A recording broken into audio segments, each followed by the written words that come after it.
Hey rail fans, and welcome to another episode of Trains with Shane on the I Saw It Online YouTube channel. We are back on the disgusting workbench with another Will It Run episode. For those of you who saw my little sneak peek in-scale layout video, you'll know that I had intended to do a couple of Will It Run videos, but unfortunately the stuff I had on the way had not arrived in time enough to shoot those. So thankfully they have, so here we are. What we've got here is a Kato EMD E8/E9. There's the part number there. In Amtrak colors. This is their phase 1 scheme. You'll notice by the part number here that this is a fairly old model. You can also tell by the blue container insert here. The newer ones are a dark green and have a much higher second part of the number up in the 9,000s. So older unit, but it's Kato, so it should be pretty decent. Those of you who follow the N-scale railroading groups on social media, particularly the Book of Face, may have seen posts that I've been working on trying to build out a little bit more of an Amtrak fleet. I've got some newer stuff. I've got an F40 PH by Kato. I've got an SDP 40, which is also by Kato, and a brilliant little model. I tend to gravitate more towards the older stuff up through the 1990s or so, rather than the brand new Acela and the PI 45s or whatever they are. And I really like the old phase 1, phase 2, phase 3 colors. And this, of course, as I said, is phase 1. Lifelike had produced quite a lot of these. I've got I've got 2 of them I know for sure. I might have a third. I can't remember, but I like the Kato machines better. So when this one popped up on eBay, I had to have it. I didn't pay too much for it, but I paid a tiny bit more. Well, I say $5 or $6, more than a similar vintage, say like a GP40 or something like that would go for. Still not in it very bad, so let's see if I can get this thing out of its box here. It's in there well. Try to be careful here. All right. Looks like we got a little goodies pack in there. That's probably number boards and stuff like that if I know Kato. All right.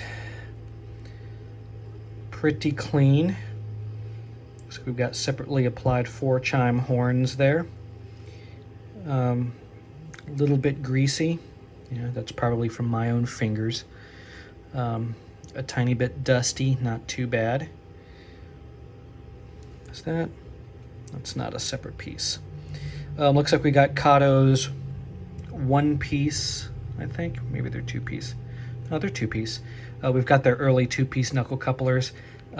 These are not magnetic. I may switch those out for micro trains or something later on. Good looking unit for the time. Pretty decent molded in details.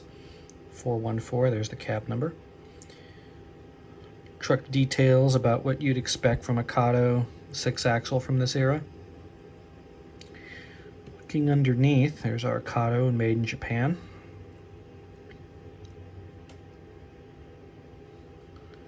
There's the serial number for part number for the trucks if you guys need to ever order one. The wheels look pretty clean. Let me see if I can get you guys zoomed in. Fairly clean. This doesn't look like it's never been ran, but it looks like it's been either not ran very much or it's been fairly well taken care of. Let's go up to the side as well. Again, not brand new or new old stock, but pretty decent. Overall, a pretty good looking unit. So let's get this thing over to the Inglenook switching layout and find out what it does and what it does not do. I will see you over there.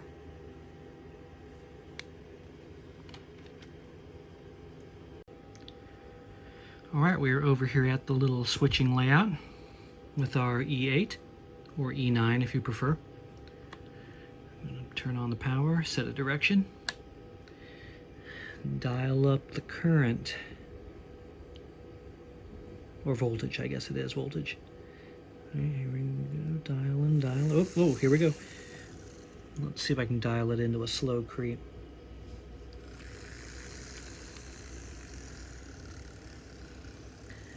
Creep's pretty slow for DC only operation and a cheap battery powered controller here. End of the line. Let's bring her back. Let's dial it up.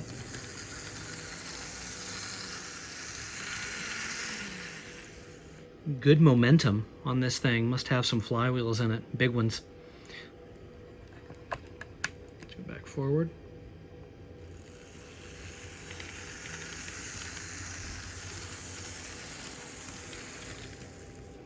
Let's give it all of the beans and see what the top speed looks like.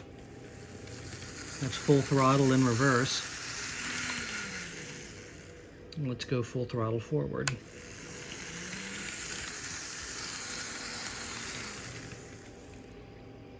And back again. So even full throttle speed is not unreasonably fast or unprototypical. So she runs just like I would expect an older Kato to run. One thing though, I don't recall seeing a headlight. Let's get in here. Let's just blip the throttle.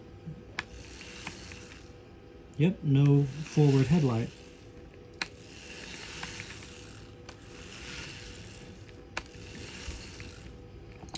So that could be a potential issue there. Turn the power off.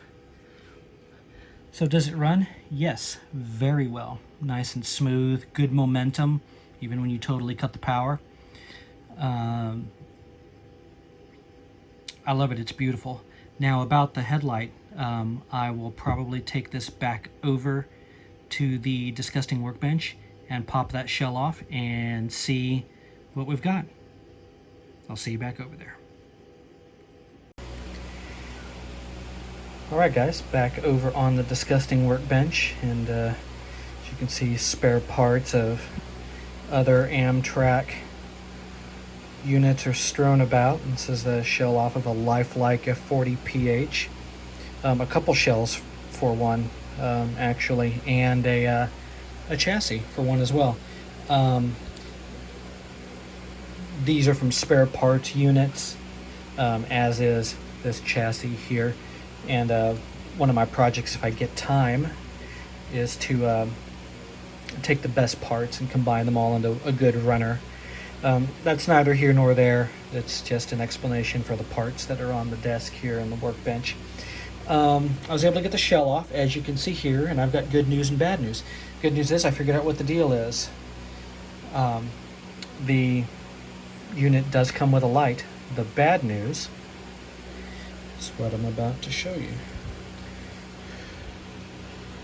You guys see that? Let's see if I can get it in real good here on camera. See the lack of a bulb here? Get a Rick's pick here so I can point here. You can see the bulb is gone. And you can see the staining here, back along here, etc. That's not the only thing I discovered. The piece of the bulb itself was rattling around in there.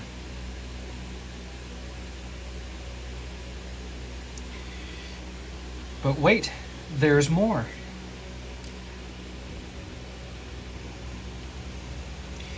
It's the shell on the inside. Check out the damage in there. See the melting on the shield here, the light shield. Little discoloration on the front of the plastic, which transmits the light out front. And you can see again that that discoloration down here. What actually caused the discoloration is an interesting question. More so for the metal pieces here. It almost looks like something dripped down, because even a light getting very, very hot isn't going to discolor the metal here, I wouldn't think. So was this something that came down from the roof from part of that light shield? Or was it something that came from inside the bulb? Or someplace else? So either way, we're going to have to replace that if we want a light on our unit. Can I get in even closer on that?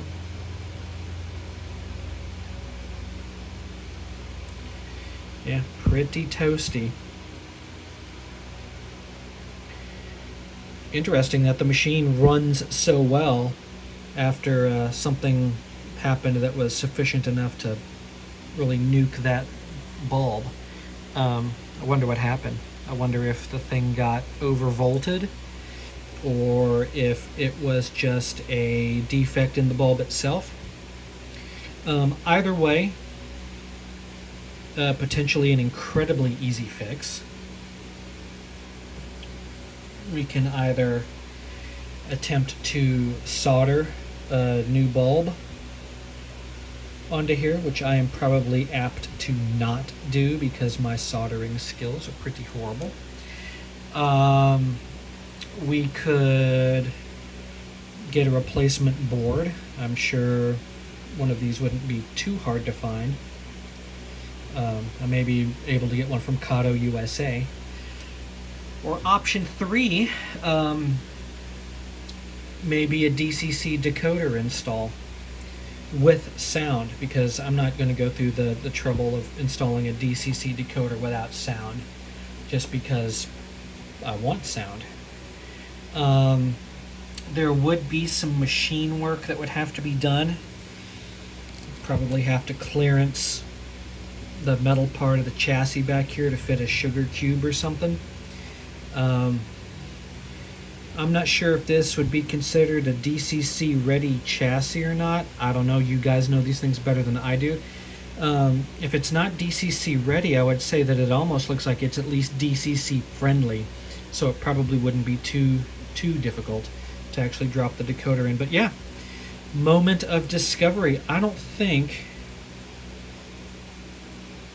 that I've ever had a Kato with a bad bulb. And on top of that, I don't think I've ever had a Kato, well, let me rephrase. I've never had a Kato with a defective bulb, needless to say one that was blown up like that.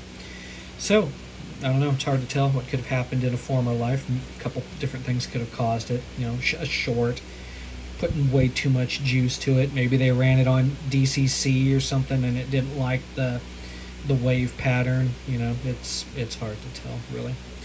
So, I'll get this thing put back together. We know it runs. We know it runs beautifully. So, that's it for this episode of Will It Run on Trains with Shane. It will. I will do a little bit of research. I know that there's a parts diagram in the box that has some numbers on it, so that's helpful. We will figure out what to do.